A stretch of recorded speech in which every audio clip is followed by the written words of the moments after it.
출애굽기 1장 15절로 22절 말씀입니다.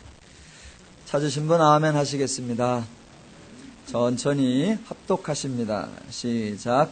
애굽 왕이 히브리 산파 십부라라 하는 사람과 푸아라 하는 사람에게 말하여 이르되, 너희는 히브리 여인을 위하여 해산을 도울 때에 그 자리를 살펴서 아들이거든 그를 죽이고 딸이거든 살려두라. 그러나 산파들이 하나님을 두려워하여 애굽 왕의 명령을 어기고 남자 아기들을 살린지라. 애굽 왕이 산파를 불러 그들에게 이르되, 너희가 어찌하여 이같이 남자 아기들을 살렸느냐? 산파가 바로에게 대답하되, 히브리 여인은 애굽 여인과 같지 아니하고 건장하여 산파가 그들에게 이르기 전에 해산하였더이다 하매, 하나님이 그 산파들에게 은혜를 베푸시니 그 백성은 번성하고 매우 강해지니라. 그 산파들은 하나님을 경유하였으므로 하나님이 그들의 집안을 흥왕하게 하신지라. 그러므로 바로가 그의 모든 백성에게 명령하여 이르되, 아들이 태어나거든 너희는 그를 나일강에 던지고 딸이거든 살려두라 하였더라. 아멘.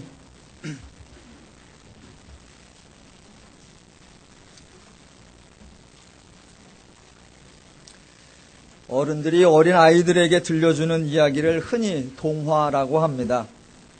어린 아이들에게 들려주고 있지만 어린 아이들이 만들어낸 것이 아니라 어른들이 만든 말이기 때문에 동화이지만 실제로는 어른들의 생각입니다. 그래서 아이들에게 맞지 않는 것이 아주 많이 있습니다. 동화를 통해서 건전한 인격을 형성하고 건강한 사회관, 가정관, 인생관을 만든다고 하는데 내용을 보면 참 황당한 경우가 많이 있습니다.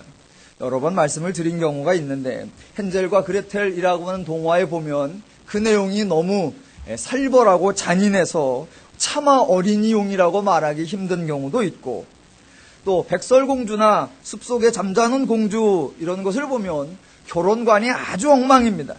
거기에는 인격도 없고 교제도 없고 사랑도 없고 그냥 왕 마음대로입니다.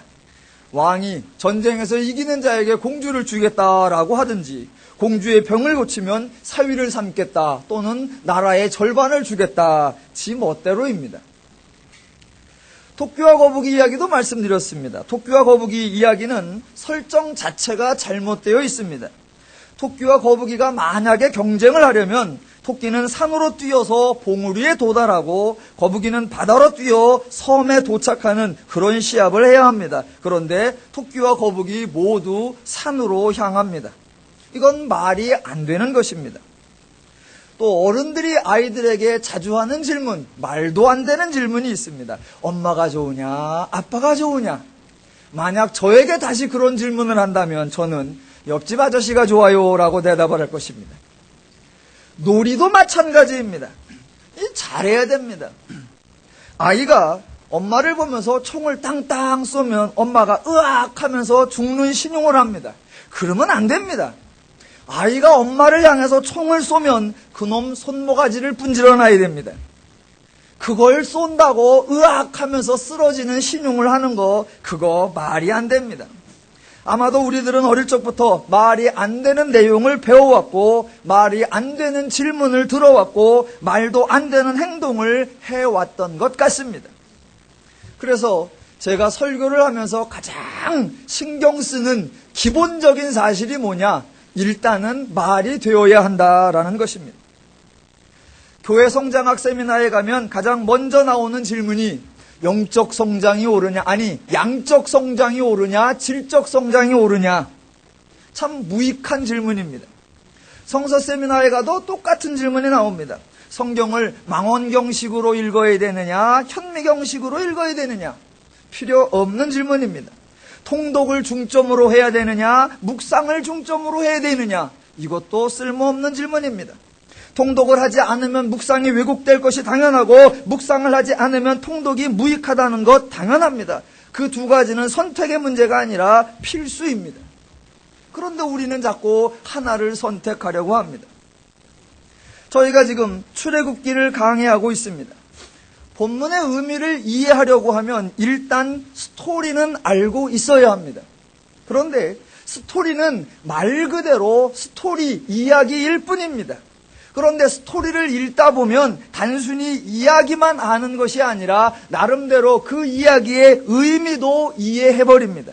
그때 의미를 바르게 이해하면 다행인데 불행스럽게도 스토리 자체에 사로잡혀 의미를 오해할 때가 많이 있다는 것입니다. 출애굽기가 딱 그런 대표적인 경우입니다. 애굽이라는 말만 들으면 대부분 나쁜 나라, 이스라엘을 압제한 나라라고 선입견을 가지고 있습니다. 그래서는 안 됩니다. 적어도 창세기에서부터 출애굽기 초반부까지 애굽은 나쁜 나라이거나 이스라엘을 압제한 나라가 아니라 반대로 이스라엘을 도와준 나라, 이스라엘을 지켜준 나라, 이스라엘을 보호해준 나라였습니다.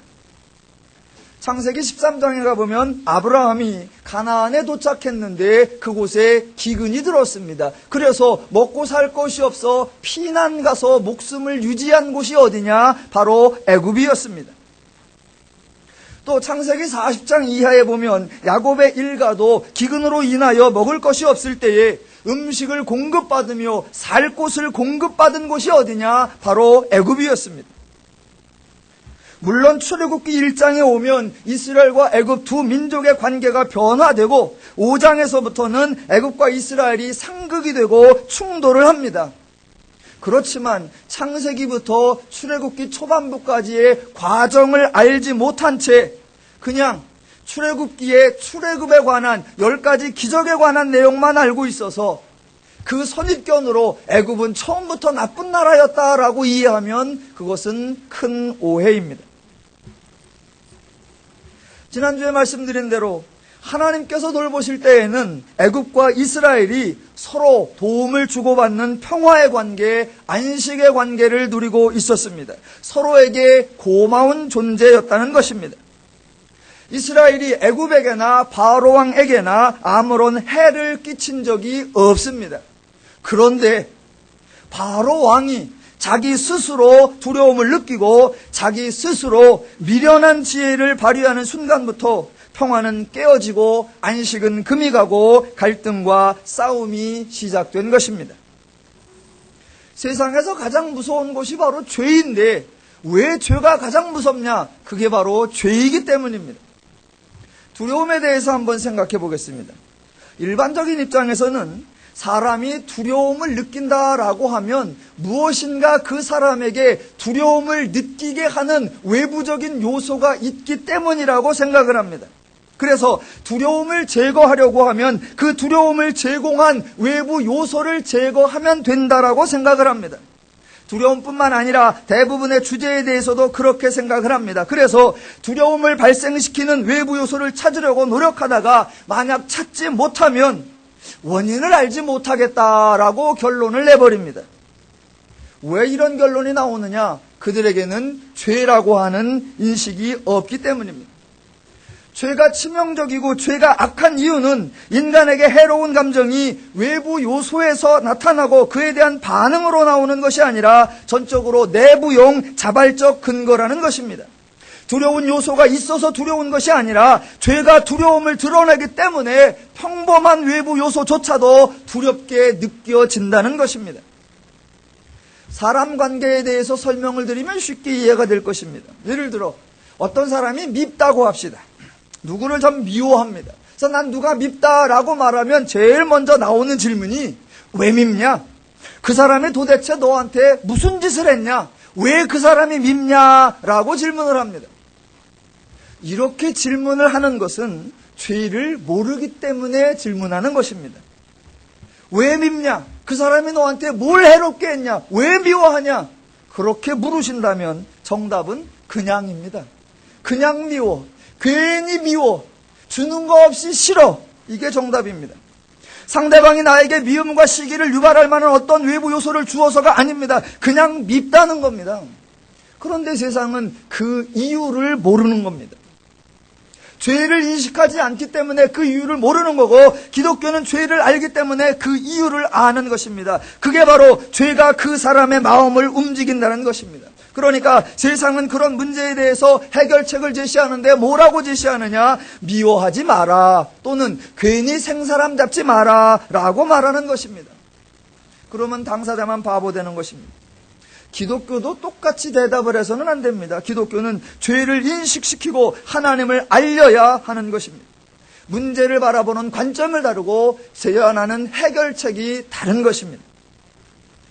이 죄라고 하는 것을 알고 있어야 오늘 본문에 등장하는 바로의 마음과 바로의 태도를 이해할 수 있습니다. 애국과 이스라엘이 서로 평화롭게 잘 살고 있었습니다. 그런데 바로가 두려움에 사로잡혀 이스라엘과의 평화의 관계를 깨뜨렸습니다. 바로는 평화가 싫어서, 바로는 안식이 싫어서, 바로는 그 둘 관계의 아름다운 조화가 싫어서 깨뜨렸을까요? 그렇지 않습니다. 바로는 나름대로 자신의 행복과 자신의 안식을 지키고 자신의 나라와 자신의 삶을 보장하고 싶었던 것입니다. 좋은 목적이었어요. 죄는 언제나 좋은 명분을 내세우게 되는 겁니다. 그러나 그 명분 속에 담겨있는 죄의 원리는 결국 인간을 행복하게 해주는 것이 아니라 가지고 있는 행복도 깨어버리는 겁니다. 죄의 원리, 죄의 기준이 아니라 하나님의 기준, 하나님의 원리이어야 인간이 행복한 삶을 살 수 있습니다. 바로는 자신이 계획한 프로젝트 1단계에서부터 실패했습니다.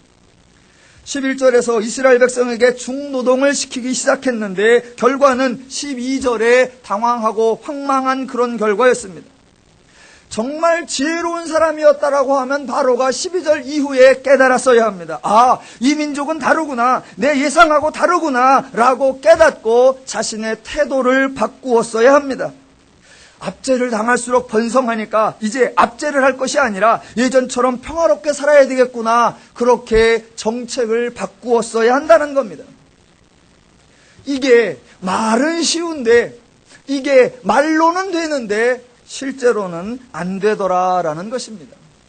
세상에서 자주 하는 말, 인생사 마음 먹기 나름이다. 딱 맞는 말입니다. 그런데 마음이 안 먹어지더라. 이것이 문제입니다. 세상 사람들은 당연히 모르고 성도들은 알고 있으면서도 자꾸 망각하는 게 뭐냐면 인간이 죄인이다라는 사실입니다. 인간이 자기의 마음을 지배하고 다스리는 것이 아니라 죄가 인간의 마음을 조종하고 있다는 사실을 알지 못한다는 것입니다. 죄인이라는 말이 무슨 말이냐? 죄의 종이라는 말이고, 죄의 종이라는 말이 무슨 말이냐? 죄가 주인이고 인간이 종이라는 말입니다. 그렇다면 종이 주인을 이길 수 없듯이 인간이 죄를 이길 수 없다는 것입니다. 내가 두려운 마음을 먹고 내가 담대한 마음을 먹고 내가 그렇게 하는 게 아니라 내 속에 두려운 마음이 생기고 내 속에 미운 마음이 생겨난다라는 것입니다. 왜 그런지 나도 몰라요라고 밖에 말할 수 없는 거란 말입니다. 왜? 죄가 그 사람의 마음을 조종하기 때문입니다. 지금 애굽의 바로 왕이 이런 상황에서 지혜로운 마음, 선한 마음을 가져서 정책을 바꾸어야 하는데 선한 마음, 지혜로운 마음을 가질 수 없더라는 것입니다. 죄인들은 자꾸 할 수 없는 것을 할 수 있는 것으로 착각을 합니다. 할 수 없는 것을 하려고 들고 할 수 없는 것을 하라고 권면을 합니다. 아니요, 할 수 없는 것은 할 수 없는 것입니다. 세상에 가장 바보 같은 말이 뭐냐면 안 되면 되게 하라입니다. 그 말은 틀린 말입니다. 안 되는 것은 안 되는 것입니다. 되는 것은 될 수 있었던 것입니다. 안 되는 것이 되는 경우란 없습니다. 되는 것을 자신이 안 된다고 잘못 생각하는 경우는 있어도 안 되는 것이 되는 것은 없고, 되는 것은 원래부터 될 수 있었던 것이고 안 되는 것은 끝까지 안 되는 것입니다. 죄인이 죄의 마음을 벗어날 수 없으며 죄인이 선한 마음, 의로운 마음을 가지는 것, 그것은 할 수 없는 일이요, 안 되는 것입니다. 그런데 죄인의 한계가 뭐냐면 자신이 죄인이라는 것을 알지 못한다는 것입니다. 그래서 자신이 실패하고 있고 자신이 틀리고 있고 자신이 잘못하고 있다라고 하는 사실을 인정하려 들지 하지 않고 수용하려 들지 않는다는 것입니다. 지금 바로가 자신의 의도와 계획과는 정반대의 결과가 발생했음에도 불구하고 그것을 수용하지 않는 것입니다. 자신의 의도와 자신의 계획과 전혀 다른 결과가 나왔다면 자신이 틀렸다는 것을 깨닫고 거기서 멈추어야 합니다. 그러나 죄인은 그것이 되지를 않는 것입니다. 그래서 바로는 또 다른 악수, 또 다른 실수, 또 다른 패착을 두게 되는 것입니다. 그것이 바로 13, 14절입니다. 이스라엘 자손에게 일을 엄하게 시켜 어려운 노동으로 그들의 생활을 괴롭게 하니 곧 흙 이기기와 벽돌 굽기와 농사의 여러 가지 일이라. 그 시키는 일이 모두 엄하였더라. 자기가 이스라엘 백성을 학대했더니 학대를 받을수록 더욱 번성하여 퍼져나가더라. 그 현상을 보고 바로가 깨달은 게 뭐냐면 학대가 약했구나 라고 생각한 것입니다. 그러니까 방법은 학대를 더욱 심하게 해야 되겠구나 라는 것입니다. 이것밖에는 할 것이 없습니다. 이 방법밖에는 죄인이 달리 쓸 수 있는 수단이 없는 것입니다. 그래서 바로는 학대 프로젝트 2탄을 실행합니다. 그게 바로 15절, 16절입니다. 애굽왕이 히브리 산파 십부라라 하는 사람과 부하라 하는 사람에게 말하여 이르되 너희는 히브리 여인을 위하여 해산을 도울 때에 그 자리를 살펴서 아들이거든 그를 죽이고 딸이거든 살려두라. 지금 우리는 바로의 행동을 성경을 통해서 읽고 있습니다. 여러분이 영화나 드라마를 보다 보면 관객의 입장에서 그 주인공의 행동이 좀 속이 타고 안타까울 경우가 있습니다. 우리는 관객에서 그 주인공뿐만 아니라 상대방의 입장과 처지도 다 알고 있으니까 극중의 주인공이 이렇게 행동하면 아유 저건 오해인데 저건 실수인데 저렇게 해야 되는데 라고 발을 동동 구를 때가 있습니다. 나라면 저렇게 안 할 텐데 라고 생각할 때가 있습니다. 왜 나라면 저렇게 안 할 텐데 라는 생각이 드냐면 당사자가 아니고 제3자이기 때문에 그렇습니다. 사람은 당사자가 아닐 때는 즉 객관적일 때는 공정하고 지혜로울 수 있습니다. 그러나 당사자가 되면 객관적은 어디론가 사라지고 무지하게 주관적이 되어버리고 평상시의 공정함이나 공평성, 제3자의 냉철함과 중립성은 다 사라져버립니다. 왜 그럴까? 사람들은 그 이유를 모릅니다. 그러면서 하는 말이 사람은 겪어봐야 돼. 그 사람 안 그런 줄 알았는데 이번에 보니까 다시 보게 됐어. 다시 보기는 뭘 다시 보니까 원래부터 그랬고 앞으로도 그럴 건데 죄인이 그렇다라고 하는 죄인을 이해하셔야 합니다. 지금 저와 여러분이 바로라고 하는 사람을 제3자의 입장에서 보고 있습니다. 그래서 바로의 행동이 어리석어 보입니다. 그러나 바로 왕은 지금 자신이 어리석게 행동하고 있다고 생각하지 않습니다. 자신은 최선을 다하고 있고 자신은 자신이 할 수 있는 가장 지혜로운 방식을 총동원하고 있는 것입니다. 죄인은 죄의 생각이 들고 그래서 행동하는 죄의 원리와 죄의 행동들은 점점 더 인간을 힘들게 만드는 것입니다.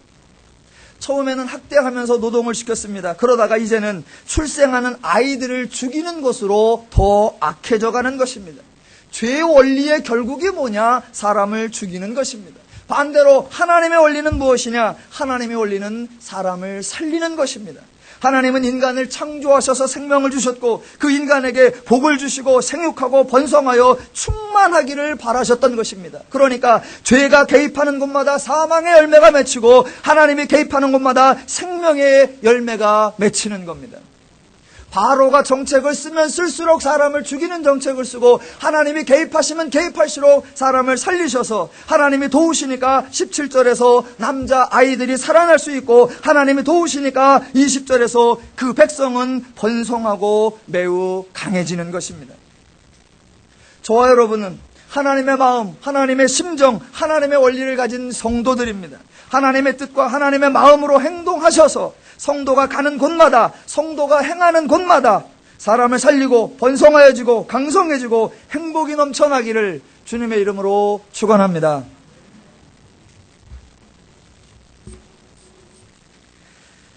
출애굽기 그러면 대부분 인간의 주인공은 모세라고 생각을 합니다. 그래서 대부분 모세가 언제 등장하는가, 모세가 어떤 일을 하는가 그것을 알고 싶어 합니다. 그러나 아직 출애굽기 1장에는 모세가 등장하지 않습니다. 모세가 등장하지 않는다고 해서 아무런 일도 없느냐? 그렇지 않습니다. 모세가 등장하기 전, 그러면 누가 등장을 하고 하나님은 누구를 쓰시는가? 하나님은 어떤 사람을 쓰시는가? 이게 많은 사람들의 관심사입니다. 하나님이 누구를 쓰시고 어떤 사람을 쓰시는가? 거기에 대한 질문에 대한 대답도 다양합니다. 출애굽기에 가장 대표적으로 쓰임받고 있는 사람이 모세라고 생각을 합니다. 예, 모세도 맞습니다. 그런데 출애굽기 1장에서는 죄의 원리를 대변하는 애굽의 왕 바로와 하나님의 도우심을 받는 사람 히브리 산파들이 등장합니다. 즉 1장 본문에 등장하는 하나님의 일꾼은 바로 산파들입니다. 더 나아가 본질적으로 애굽도 하나님이 쓰신 나라라고 말씀을 드렸습니다. 성도들이 가장 관심 갖는 게 하나님은 누구를 쓰시는가, 왜 그 사람을 쓰시는가라는 것입니다. 그러면서 자기들도 하나님께 쓰임받고 싶어 합니다. 왜냐하면 쓰임받는 자는 하나님께 복을 받는다라고 생각하기 때문입니다. 그런데 그게 바로 오해의 시작입니다. 기독교의 원리, 즉 하나님의 원리는 죄의 원리와는 근본부터 차이가 납니다. 그래서 어느 한 부분을 고쳐서 되는 것이 아니라 근본적으로, 총체적으로, 본질적으로, 전적으로 아예 새롭게 하나님적 가치관, 하나님적 관점, 하나님적 인식을 새로 가져야 합니다. 출애굽기를 해나가면서 그런 것들을 많이 교정해 보도록 하겠습니다. 가장 자주 쓰는 말, 하나님이 누구를 쓰시는가? 하나님이 어떤 사람을 쓰시는가? 이런 질문은 기독교에 없는 것입니다. 하나님이 누구를 쓰시나 어떤 사람을 쓰시나 그런 질문은 기독교에 없는 것이기 때문에 애시당초 잘못된 질문입니다. 그런 질문이 나오는 것은 하나님의 관점에서 생각하는 것이 아니라 죄의 원리, 죄의 기준, 죄의 가치, 죄의 인식에 근거한 질문에 불과한 것입니다. 그런 질문이 가지고 있는 큰 두 가지 오류를 따져보면 첫 번째는 하나님이 누구를 쓰시는가 이런 질문이 가지고 있는 첫 번째 잘못된 이해는 사람에게 차별이 있다라고 하는 것입니다. 더 나은 사람, 더 나은 조건이 있다라고 생각하는 것, 그것이 바로 오해입니다. 많은 사람들은 하나님의 나라와 하나님의 뜻을 위해 쓸모가 있으려면 유능한 능력과 권세와 조건을 갖추어 있어야 한다라고 생각을 합니다. 물론 사람마다 기질이 다르고 능력이 다릅니다. 그러나 그것은 다른 것이지 차별이 있는 것이 아닙니다. 그것은 구별이 있는 것이지 등급이 있는 것은 아닙니다. 그러니까 이런 사람이 쓰임받는다, 이런 능력이 쓰임받는다 라고 말해서는 안 됩니다. 그런데 하나님이 누구를 쓰시는가, 어떤 사람을 쓰시는가 이런 질문 자체가 인간의 정체성에 대한 오해에서부터 기인하는 것입니다. 또 하나의 큰 잘못된 기준이 뭐냐면 인간의 능력이 하나님의 일에 하나님께 도움이 될 수 있다라고 생각하는 것, 그것이 오해입니다. 하나님의 일이 무엇이며 하나님이 무엇을 하시는가에 대한 오해와 왜곡에 근거한 잘못된 질문입니다.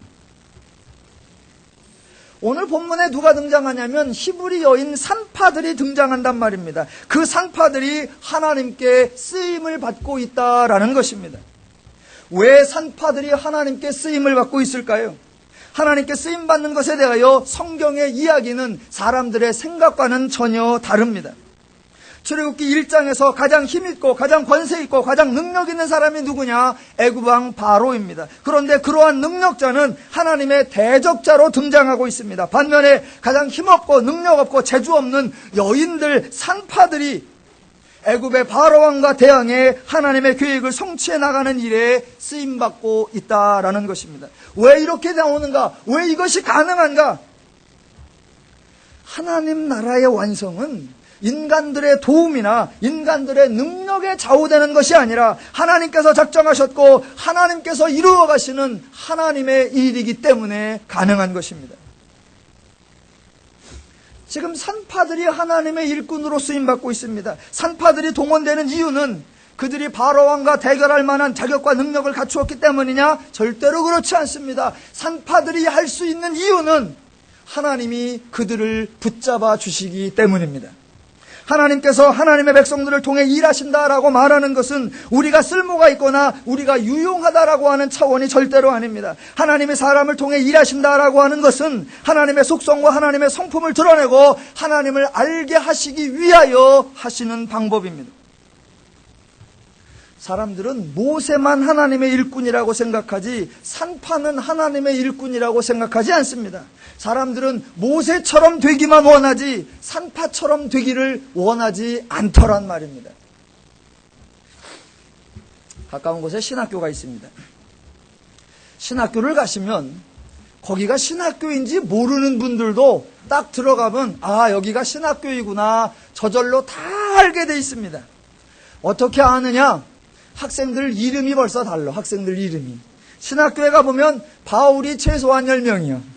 사무엘도 한 5명쯤 되고 모세도 있고 기드온도 있고 요한은 하도 많아서 요한 1부터 요한 20까지 가야 돼요.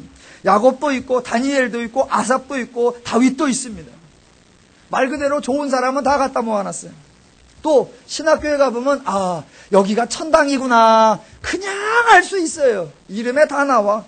온유도 있고 화평이도 있고 사랑이도 있고 양선이도 있고 기쁨이 예수의 마음이라고 예심이 은혜 충만이 좋은 건 다 있습니다. 제 아들놈이 하나 있는데 이름이 하야입니다. 하야.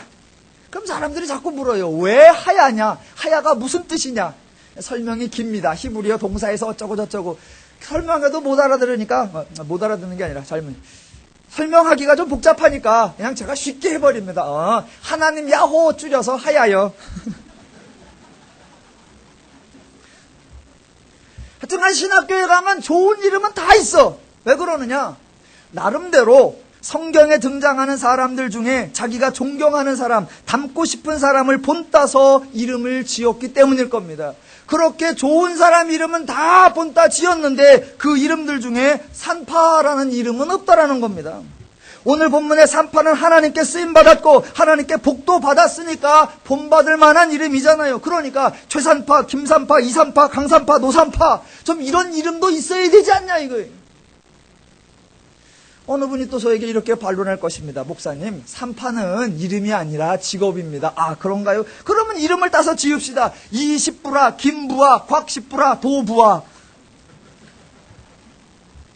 아니, 모세는 닮고 싶은데 산파는 닮고 싶지 않나요? 하나님이 하시는 일에 대한 오해, 하나님이 사용하신 사람들에 대한 오해에서 발생하는 웃기지만 웃기지도 않는 해프닝들입니다. 누린교회식으로 한번 바꿔서 해보겠습니다. 대답을 하셔야 됩니다. 하나님은 누구를 쓰신다? 아무나. 예. 하나님이 왜 그 사람을 쓰신다? 그냥 할렐루야 아멘입니다. 예. 하나님에 대한 오해, 기독교에 대한 오해는 매주 설교를 통해서 풀어나가도록 하겠습니다. 오늘은 하나님이 쓰신 사람 중에 산파도 있었다. 그 사실을 기억하시기 바랍니다. 제가 산파를 강조한다고 해서 오늘 산파들을 띄워주고자 하는 것이 절대로 아닙니다. 오늘 설교 제목이 하나님의 일꾼이거나 또는 하나님이 쓰신 사람 십부라와 부하 이것이 절대로 아닙니다. 오늘 설교 제목은 하나님 이 일꾼입니다. 예배 전에 어느 분이 주보를 보고서 저한테 왔습니다. 오타난 게 아니냐고. 왜요? 그랬더니 하나님의 일꾼이어야 되는데 제목이 하나님 이 일꾼이라고 나왔으니까 이거 타이핑을 잘못 치신 거 아니냐고. 오타가 아닙니다. 정확하고 바르게 한 겁니다. 혹시 여러분의 주보의 제목이 하나님의 일꾼이라고 나왔다면 그것이 오타입니다. 오늘 설교 제목 하나님 이 일꾼입니다. 타 종교의 신과 기독교의 신을 비교할 때 기독교가 가장 강조하는 것이 무엇이냐면 하나님은 인간을 사랑하신다라는 것입니다. 구체적으로 타종교, 특별히 고대 종교의 신화들에 보면 신이 인간을 창조하였다라는 내용들이 여러 곳에 많이 나옵니다. 창세기에서 하나님이 인간을 창조하였다라는 내용과 유사한 창조 설화들이 많이 있다는 것입니다. 그런데 그러한 고대 근동 종교 신화들에 등장하는 인간 창조와 성경이 강조하는 인간 창조의 차이점이 뭐냐? 바로 인간 창조의 목적에 있습니다. 타 종교 신화들에서는 신이 자신들의 일을 시키기 위하여 인간을 창조합니다. 즉 인간이 신의 일꾼이 되는 것입니다. 그러나 기독교의 창조, 하나님의 창조, 하나님의 인간 창조의 독특성과 구별성이 뭐냐? 하나님은 인간을 신의 일꾼으로 만들지 않았다라는 것입니다. 인간은 하나님의 목적을 달성하기 위한 수단으로 사용되는 도구가 절대로 아니라는 것입니다. 인간이 신을 위해, 인간이 하나님을 위해 일하는 것이 아니라 정반대로 하나님이 인간을 위해, 신이 인간을 위해 일해 주신다는 겁니다. 기독교의 창조, 하나님의 인간 창조의 독특성, 구별성이 무엇이냐면 인간을 신의 일꾼으로 만들지 않았다는 것입니다. 인간은 하나님의 목적을 달성하기 위한 수단으로 사용되는 도구가 아니라는 것입니다. 인간이 신을 위해, 인간이 하나님을 위해 일하는 것이 아니라 정반대로 하나님이 인간을 위해, 하나님이 인간을 위해 일해 주신다는 겁니다. 그래서 우리가 아는 것처럼 하나님이 인간을 위해 세상을 창조하시고 하나님이 인간을 위해 머물 곳과 먹을 것을 제공해 주셨다는 것입니다. 하나님이 인간을 위해 주신다는 것입니다. 기독교에서는 인간이 신의 도구로, 신의 수단으로 전락한 적이 없습니다. 물론 성경에서 하나님이 인간을 쓰신 적이 있습니다. 스토리상으로는 하나님이 인간을 쓰셨습니다. 그런데 그 의미를 바로 이해하셔야 한다는 겁니다. 오늘 본문에 산파들이 등장합니다. 스토리상으로 보면 산파들이 하나님의 일꾼으로 등장하는 것처럼 보입니다. 산파들이 하나님을 위해 큰 일을 행한 것처럼 보입니다. 그러나 그렇지 않습니다. 정확하게 표현하면 산파들이 하나님의 일꾼이 아니라 하나님이 일꾼이라는 것입니다. 산파들이 하나님을 대신하거나 산파들이 하나님을 위하여 일하는 것이 아닙니다. 하나님은 가만히 보고 계시고 산파들이 온갖 두려움을 극복하면서 엄청난 모험을 강행하면서 일하는 것이 아니라 지금 일하는 자가 누구냐? 바로 하나님이시라는 겁니다. 실제로 하나님이 일하시는 겁니다. 하나님이 산파들을 데리고 하나님이 일하시고 계십니다. 그러니까 누가 일꾼이냐? 하나님 자신, 하나님이 일꾼이라는 것입니다. 산파들의 모습을 한번 살펴보겠습니다. 산파들이 아이가 낳을 때 그 아이들을 받았다라고 말을 합니다. 산파들이 왜 아이들을 받았을까요? 간단합니다. 그게 그들의 직업입니다. 특별히 봉사를 하거나 특별히 헌신을 한 게 아닙니다. 그냥 자신들의 직업이었습니다. 자신들의 직업과 삶을 다 버린 채 하나님의 일을 하기 위해 나선 하나님의 일꾼들이 아니라는 것입니다. 그들은 그냥 자신들의 본업을 행하고 있었을 뿐입니다. 두 번째, 출산을 돕는 과정에서 남자아이들을 살렸습니다. 왜 남자아이들을 살렸을까요? 간단합니다. 가보니까 이미 태어났기 때문입니다. 바로왕의 프로젝트는 3단계로 진행되는 것이었습니다. 1단계는 학대하는 것이었고 2단계는 출생하는 순간에, 그 순간에 남자아이면 죽이고 여자아이면 살려두는 것이었습니다. 그리고 제3단계에서는 이왕에 태어났으면 태어난 애들 중에서 남자는 날강에 버리고 여자는 살려두는 거였습니다. 산파들은 그 2단계에 동원된 것이었습니다. 태어나는 순간에 아이를 살리든지 죽는 것, 죽이든지 하는 것이 임무였습니다. 그런데 산파들이 이르기 전에 이미 해산이 끝났습니다. 산파들은 아이 출생을 도와주는 자들인데 이미 해산을 해버렸다면 산파들은 할 일이 없는 것입니다. 결국 본문에 등장하는 산파들은 특별히 한 일이 없습니다. 산파들이 하나님의 일꾼이라고요? 아니요. 그들은 아무것도 안 했습니다. 도리어 하나님이 일하셨습니다. 하나님이 히브리 여인들에게 건강을 주셨고 하나님이 산파들이 오기도 전에 이미 해산이 이루어질 수 있도록 도와주셨고 그래서 아이들이 무사히 태어날 수 있도록 일하신 분도 하나님이시고 산파들이 바로의 명령을 거역하지 않도록 도우신 분도 바로 하나님이시고 하나님이 아이들도 살리고 하나님이 산파들도 살리고 하나님이 일하셨습니다. 하나님이 일하셨는데 성경엔 재미난 표현이 나옵니다. 20절. 하나님이 그 산파들에게 은혜를 베푸시니, 이런 걸 뭐라고 하느냐? 은혜라고 하는 겁니다. 산파들이 무슨 일을 해서 은혜를 받습니까? 산파들은 그저 하나님께 은혜를 받는 겁니다. 산파들이 무슨 은혜를 받았을까요? 첫 번째, 바로의 명령을 거역하지 않아도 되는 은혜를 받았고, 두 번째, 자신들의 목숨이 달아나지 않아도 되는 은혜, 즉 살아남는 은혜를 받았다는 것입니다. 거기서 끝인가요? 아니요. 은혜 위에 은혜로라. 하나님의 복은 복 위에 복이 되는 겁니다. 그래서 은혜 받고 또 복도 받았습니다. 산파들이 받은 복 21절. 그 산파들은 하나님을 경외하였으므로 하나님이 그들의 집안을 흥왕하게 하신지라. 목숨을 부지하고 살아난 정도가 아니라 집안도 흥왕하게 되었다라고 말합니다. 산파들이 무엇을 해서 은혜를 받고 무엇을 해서 복을 받았습니까? 아무것도 없습니다. 하나님이 산파들이 일한 것이 아니라 하나님이 일하시고 하나님이 은혜도 주시고 다 하나님이 하시는 겁니다. 자녀를 낳아서 이름을 지으시려면 산파라고 짓든가 시부아 또는 부아라고 지으셔야 합니다. 이런 복덩이가 어디냐 말입니다. 은혜라고 하는 말, 은혜라고 하는 표현을 잘 분별하셔야 됩니다. 하나님이 인간에게 일하시는 모습을 표현할 때 은혜를 주신다라고 표현하는 겁니다. 은혜는 인간이 일을 해서 받는 상이 아니라 하나님이 인간을 위해 일해 주시는 것을 설명할 때 쓰는 표현, 은혜를 주신다라는 겁니다. 하나님은 인간이 말을 들으면 말을 듣는다고 복을 주시고 말을 듣지 않으면 듣지 않아도 은혜라는 이름으로 복을 또 주십니다. 그래서 하나님을 은혜의 하나님이다라고 부르는 것입니다. 이 은혜라는 개념은 기독교에만 있는 개념, 이 은혜라고 하는 개념은 하나님에게만 있는 개념, 정말 하나님이 인간에게 베풀어 주시는 사랑과 그 하나님의 일하심을 설명하는 기가 막힌 멋있는 우리들의 표현인 것입니다. 그런 하나님의 일하심을 은혜 받기 위해 충성하자, 복 받기 위해 열심내자, 이런 천박한 말로 가치를 하락시켜서는 안 됩니다. 그런데 성경을 읽으시면서 사람들이 어려워하는 점, 성경을 이해하려고 할 때 당황스러운 점, 의문점이 어디냐? 바로 17절 같은 표현입니다. 그러나 산파들이 하나님을 두려워하여 애굽왕의 명령을 어기고 남자 아기들을 살린지라. 분명히 성경 본문에 산파들이 애굽왕의 명령을 어겼다라고 산파들을 칭찬하고 산파들의 용기를 인정해주고 있습니다. 당연히 산파들이 큰 일을 행한 것처럼 생각이 듭니다. 한 가지 예를 들어보겠습니다. 우리나라 옛날 속담 중에 이런 표현이 있습니다. 뭔가 일이 잘 되면 전부 다 지가 잘해서 잘 됐다 그러고 일이 조금만 틀어지면 다 조상 탓을 합니다. 그러니까 잘 되면 내 탓, 잘못되면 조상 탓.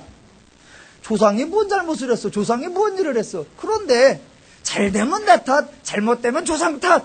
이게 죄인의 습성이란 말입니다. 그런데 그 표현이 사실 하나님의 멋있는 표현 방식을 흉내낸 겁니다. 하나님이 표현을 그렇게 하시는 겁니다. 하나님은 모든 것을 인간 중심적으로, 인간 배려적으로, 인간을 위해 주시는 쪽으로 말씀을 하시고 표현을 하시는 겁니다. 그래서 하나님이 뭐라고 하시냐면 잘 되면 인간 탓, 잘못된 건 하나님 탓이라고 하나님이 말씀하시는 거예요. 조금만 괜찮고 좋고 훌륭한 거 있으면 네가 잘해서 그렇다, 네가 순종해서 그렇다, 네가 용기를 내어서 그렇다, 네가 충성을 해서 그렇다, 네가 복종해서 그렇다, 다 인간을 칭찬해주고, 조금만 인간에게 안 좋은 일이 생기면 내가 혼을 내서 그렇다, 내가 진노해서 그렇다, 내가 저주해서 그렇다, 내가 지키지 않아서 그렇다, 내가 돌보지 않아서 그렇다 라고 하나님이 다 뒤집어 쓰는 거예요. 하나님 표현으로 잘 되면 인간 탓, 잘못되면 하나님 탓, 그것을 광명근식 표현으로 하면 하나님의 덤태기 쓰기. 그렇게 하나님이 덤태기를 써주시는 거예요. 우리는 그래서 성경의 이런 표현들을 보면서 와, 하나님께서 어떻게든 인간을 칭찬하여 주고 어떻게든 인간을 격려하여 주고 어떻게든 인간을 위로해 주고 인간을 지켜 세워 주려고 하는 그 하나님의 심정, 그 하나님의 배려, 그 하나님의 속 깊은 마음을 읽어낼 줄 알아야 됩니다. 제가 이렇게 하나님의 표현, 하나님의 심정을 설명드리면 사람들은 감동을 받아야 됩니다. 그래서 이런 본문을 읽으면 하나님이 우리를 이렇게 사랑하고 이렇게 표현해 주는구나. 그래서 그 하나님의 극진한 인간 사랑이 깨달아져서 눈물이 나와야 정상입니다. 그런데 이런 구절을 읽다 보면 눈물은 고사하고 불평만 나옵니다. 그리고 늘 저에게 돌아오는 반론이 뭐냐면, 아니 정말로 이렇게 하나님이 우리를 위해 주시는군요, 고맙군요, 이렇게 나오는 게 아니라, 아니 그러면 그런 뜻이라면 진작부터 그렇게 쓰지 왜 이렇게 돌려 써가지고 헷갈리게 만들고 혼돈하게 만드냐고. 그러시면 안 됩니다. 그렇게 말씀하시면 자기의 무지의 소치를 드러낼 뿐입니다. 하나님이 인간을 사랑하셔서 일도 하나님이 하시고 표현도 그렇게 하시는구나. 그 하나님의 인간 사랑이 단순히 어느 하나, 어느 행동, 어느 말, 거기뿐만 아니라 말과 행동과 구체적인 일상사 하나하나까지 전체적으로, 총체적으로 인간을 배려하는 모든 것이 깔려 있구나. 그것을 이해하셔야 합니다. 저와 여러분은 성경에서 위인을 만나거나 영웅을 만나는 것이 아닙니다. 저와 여러분은 성경에서 사람을 만나는 것이 아니라 하나님을 만나시는 겁니다. 그 하나님, 사람을 부려먹는 고약한 신을 만나는 것이 아니라 인간을 도우시기 위해 일하시는 하나님, 인간을 살리시기 위해 일하시는 하나님, 인간에게 복 주시기 위하여 은혜를 주시는 하나님, 그 하나님을 만나시는 것입니다. 그래서 오늘 본문에 바로 왕의 명령 앞에 두려워 떨 수밖에 없는 연약한 여인들, 그 산파들에게 하나님이 임재하시고 하나님이 동행하셔서 그들로 하여금 생명을 유지하게 하시고 그들로 하여금 은혜와 복을 받아 그 집이 번성하고 풍성하게 만들어주시는 그 하나님을 만나시고, 태어나는 순간에 악한 왕으로 인하여 이 땅에 생명조차도 출생하지 못하고 죽을 수밖에 없는 위협 속에 있는 그들에게 하나님께서 이미 해산하게 하여 주셔서 그들에게도 생명을 주시고 그들에게도 평안한 삶을 보장해 주시고자 일하시는 그 하나님, 그 하나님이 오늘도 저와 여러분의 삶 가운데 일주일 동안 동행하시며 임재하시고 도우시고 협력하셔서 형통하게 하시고 번성하게 하시고 행복하게 하시고 오늘 예배의 자리에 나오게 하도록 도우시는 그 하나님이십니다. 인간을 창조하시고 인간을 도우시고 인간을 위해 일하시고 인간을 복주시는 우리의 고마우신 하나님을 믿으며 그 하나님과 더불어 날마다 평화와 안식과 기쁨과 자유의 삶을 풍성히 누려가시기를 주님의 이름으로 축원합니다.